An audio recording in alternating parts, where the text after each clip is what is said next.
अब next point की बात करते हैं। नेक्स्ट पॉइंट आता है पुराना व्यापारिक ढांचा तो टूट चुका था, लेकिन इसकी जगह कोई वैकल्पिक व्यवस्था नहीं हो पाई थी।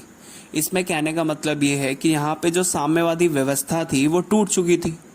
अब जो सिस्टम था बिजनेस का, हर तरीके का सिस्टम था व्यापार का, वो तो पूरी तरह खत्म हो गया था।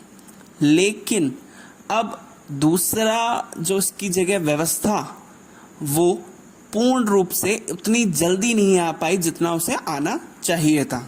तो इसमें यही कहा गया जो पुराना व्यापार करने का तरीका था, जो संस्थाएं सरकार करती थी, वो तो अब खत्म हो गई थी। अब उसकी जगह कोई ना कोई ऑप्शन तो चाहिए, कोई विकल्प चाहिए। तो वो व्यवस्था नहीं हो पाई, जिसकी वजह से इनकी अर्थव्यवस्था और ज्यादा तहस नहस हो गई। अब नेक्स्ट पॉइंट की तरफ बढ़ते हैं। नेक्स्ट पॉइंट आता है समाज कल्याण की पुरानी व्यवस्था को क्रम से नष्ट कर दिया गया। पहले के समय में क्या होता था, जहां पे साम्यवाद समाजवाद व्यवस्था थी, उसमें समाज की छोटी छोटी और इसके साथ बहुत महत्वपूर्ण चीजों को ध्यान में रखा जाता था, जिसकी वजह से साम्यवाद शुरू हुआ। लेकिन अब क्या हुआ, जब यहाँ पे पूंजीवाद आया, तो पूंजीवाद के आने की वजह से जो समाज के भलाई की, कल्याण की जो चीजें थी, वो धीरे धीरे एक एक करके उनको क्या कर दिया गया, नष्ट कर दिया गया। इसके बाद नेक्स्ट पॉइंट आता है कई देशों में एक माफिया वर्ग उभरा और उसने अधिकतर आर्थिक गतिविधियों को अपने नियंत्रण में ले लिया। तो क्या हुआ कि कई सारे राज्यों में क्या हुआ, जब धीरे धीरे वहां की सरकारें सारी खत्म हो गई, तो सरकार खत्म होने के बाद कई सारे शक्तिशाली लोगों का एक समूह इकट्ठा हुआ और उन्होंने क्या किया, उन्होंने पूरा का पूरा उस एरिया पर कब्जा कर लिया, जिसको हम माफिया वर्ग भी कह सकते हैं। उन्होंने अपनी दादागिरी वहां पे अपना कब्जा करना शुरू किया। इसके साथ साथ तो ये हुआ इसमें कि कई सारे देशों में एक माफिया वर्ग उभरा और उन्होंने आर्थिक गतिविधियों को अपने नियंत्रण में ले लिया। व्यापार करना, मुद्रा या पैसा, कई सारी चीजें, माइनिंग करवाना, तो कई सारी चीजों को उन्होंने आर्थिक, जिससे पैसा मिलता था, उसको अपने नियंत्रण में लिया उन्होंने, उस वर्ग ने। इसके बाद नेक्स्ट पॉइंट आता है। नेक्स्ट पॉइंट है अमीर और गरीब के बीच तीखा विभाजन हो गया। पहले के समय में क्या था, समाजवाद में सबकी व्यवस्थाएं, समाज पूरा सामान्य था, बराबर था। लेकिन अब पूंजीवाद आया, तो पूंजीवाद के आने से क्या हुआ, अमीर और गरीब के बीच में अंतर होना शुरू हुआ और इसके साथ साथ विभाजन होना शुरू हुआ। इसके बाद नेक्स्ट पॉइंट आता है। नेक्स्ट पॉइंट है इन सभी देशों के संविधान हड़बड़ी में तैयार किए गए। हड़बड़ी में, इसका मतलब, कहने का मतलब ये है कि जितने भी ये देश थे, मतलब जितने भी साम्यवाद सोवियत संघ से अलग हुए देश, इन सभी देशों में बहुत जल्दी संविधान बनाया गया, जिसकी वजह से उसमें कई सारी कमियां निकल के सामने आई। इसके बाद नेक्स्ट पॉइंट आता है मध्य एशिया के देश में राष्ट्रपति को बहुत अधिक शक्तियां प्राप्त थी और इसमें से कुछ सत्तावादी हो गए।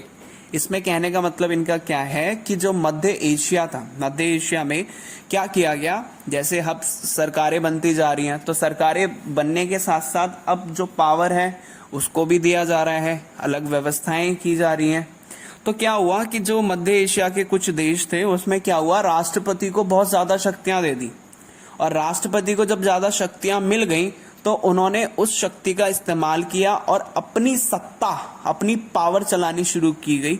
और जिससे सत्तावादी, मतलब कि उन्हीं की सत्ता, पावर, उन्हीं के अनुसार कार्य करना, सब चीज उन्हीं के कंट्रोल में, पहले तो उन्हें शक्ति दे दी गई और फिर उन्होंने उस शक्ति का इस्तेमाल अपने फायदे के लिए करना शुरू किया, तो जिससे वो सत्तावादी हो गई। इसके बाद नेक्स्ट पॉइंट आता है। नेक्स्ट पॉइंट है रूस सहित अधिकांश देशों की अर्थव्यवस्था ने सन 2000 में, यानी अपनी आजादी के 10 साल बाद खड़ा होना शुरू किया।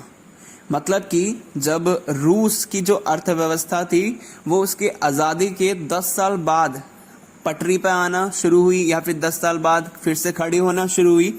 और इन अधिकांश देशों की अर्थव्यवस्था के पुनर्जीवित का कारण था खनिज तेल, प्राकृतिक गैस, धातु और प्राकृतिक संसाधनों का निर्यात करना।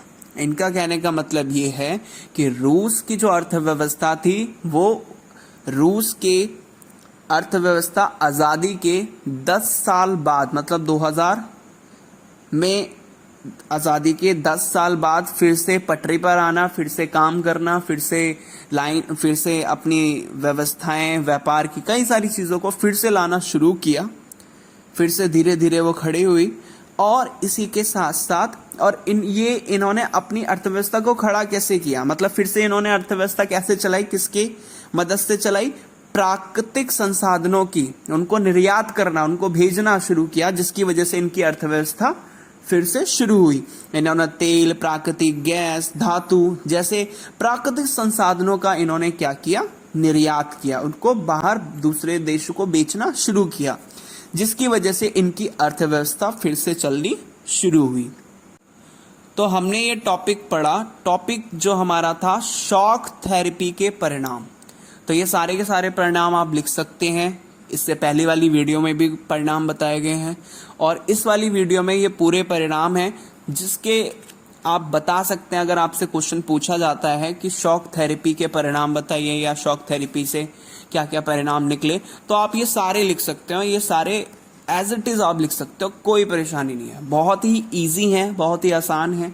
15 है, इसमें से आप कई सारों को एक साथ जोड़ के भी लिख सकते हैं अपने अकॉर्डिंग, जैसा आपसे पूछा जाए क्वेश्चन के अकॉर्डिंग आप लिख सकते हैं। होप सो आपको समझ में आया होगा। Thank you.